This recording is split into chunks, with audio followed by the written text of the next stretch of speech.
Hey guys, welcome back. I am Michael Mack and this is MacMed Crypto. Today we're going to talk about Ethereum post-merge and how it's fallen apart. Also going to talk about CFTC taking over everything. It's possible. Also, XRP is running. Why? We're going to talk about that. Plus, at the very end, I'm going to show you proof. That's right. I'm going to show you proof as to why XRP is the one. So make sure you stay to the end of the video to check that out. So let's just jump into it right now. Ethereum falling apart. Why?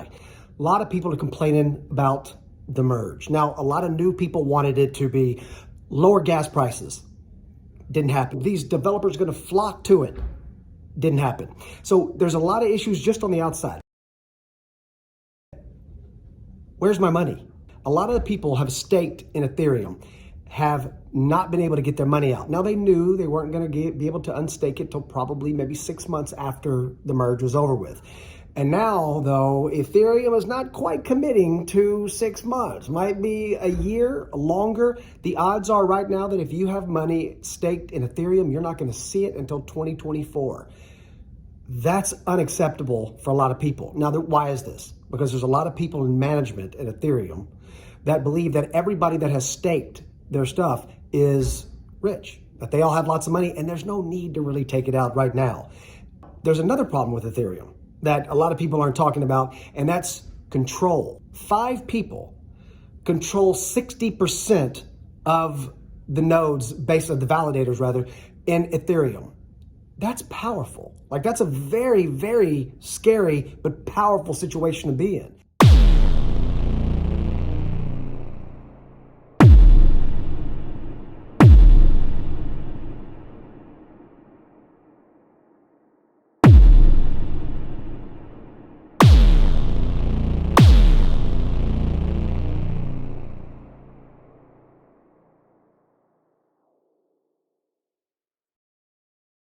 The fact that there's this kind of talk about these things can happen, like a takeover of Ethereum can't happen, that kind of talk alone is it probable? No. But is it possible? Yes. I believe the quote from Do Kwon when he talked about Luna being attacked, I believe his quote was, how did he say it? Probably the most retarded thread I've read this decade. Silence is a perfectly acceptable option of stupid. Billionaires in my following? Go ahead. See what happens. Not trying to fight Ethereum, but it is something to think about. There are 3 things that you need to know about Ethereum. 1, your money is locked up. If it's staked, you're not getting it back till 2024. It's supposed to be 6 months. Now it looks like 2024 at the earliest. It's a fact. Number 2, there are a few people, basically, that are running Ethereum. It's almost like they know each other. It's almost like you had a bunch of people from an investment company just all get together and decide. There are a few people that run Ethereum. And number 3, they're centralized. They're centralized. Yeah, but they're centralized. But what about, they're centralized. Ethereum is a government coin. Let me tell you that right now. You see the rumblings that are going on with CFTC. SEC now wants to say Ethereum is possibly a security. If they start giving this money back from being staked, they're a security. CFTC is smooth, baby. They're smooth. What kind of smooth? I mean, real smooth. They're moving in right now. They're doing a little bit of this, a little bit of that. They're trying to come in and take over from the SEC. I personally think that the government's already decided who's running the whole thing, and it's going to be the CFTC. Gary Gensler has embarrassed himself.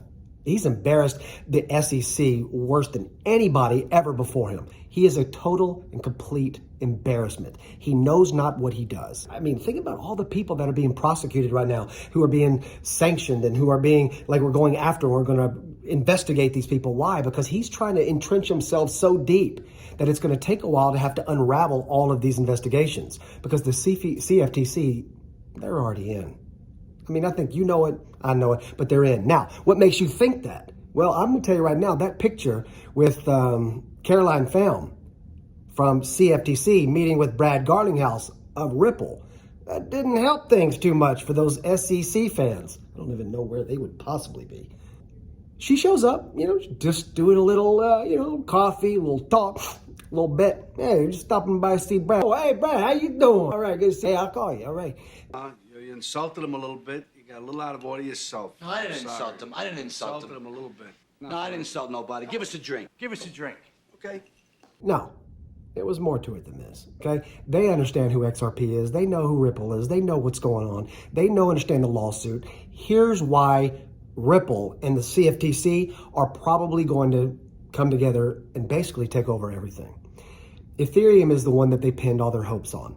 If you look at a crypto like Casper in every aspect of its existence is better than Ethereum in every way, except for first mover. So Ethereum has that, I get it, but again, you understand that XRP is totally different. XRP use case is totally different. XRP and who they're trying to court and who they're trying to get into bed with, totally different. There's probably a lot of people out there that have tried to stop Ripple from getting their tentacles into the whole world. And that kind of brings up a problem here. Big XRP fan. I'm a huge proponent and holder of XRP. But the fact that XRP might wind up being a Trojan horse is scary. CBDC is coming. Everybody knows it. If Ripple, with the Fed now, the digital dollar, if Ripple is chosen one, if they really do get involved with this and they do become the CBDC, as they are going to be for other countries around the world, Ripple would actually be in control and go against basically what I believe in and possibly be able to manipulate us as far as to what we believe, who we vote for, how we protest, what we stand up for, what we say out loud. That is a scary proposition. At the end of the day, none of this matters if you can't speak. So if Ripple becomes the CBDC and the CFTC is who recommends it, we're going to see a shift in the landscape around the United States of America like we have never seen before in our history. Now, I told you at the end of the video, I was going to show you proof as to why XRP is the one, not just in the United States, but possibly around the entire world. Why they may take over for SWIFT, why they might run the entire cross-border payments, derivatives. I'm talking about the whole thing. The reason why XRP is that is because of this.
So guys, if you found any of that information today useful, I would certainly appreciate a like and subscribe, and also ding that notification bell so you don't miss any of the upcoming videos. And a lot of them are going to be about XRP. A lot of them are going to be about central bank digital currencies and how the tentacles of the World Economic Forum is just spreading across the globe. This green compliant thing is absolutely a mess.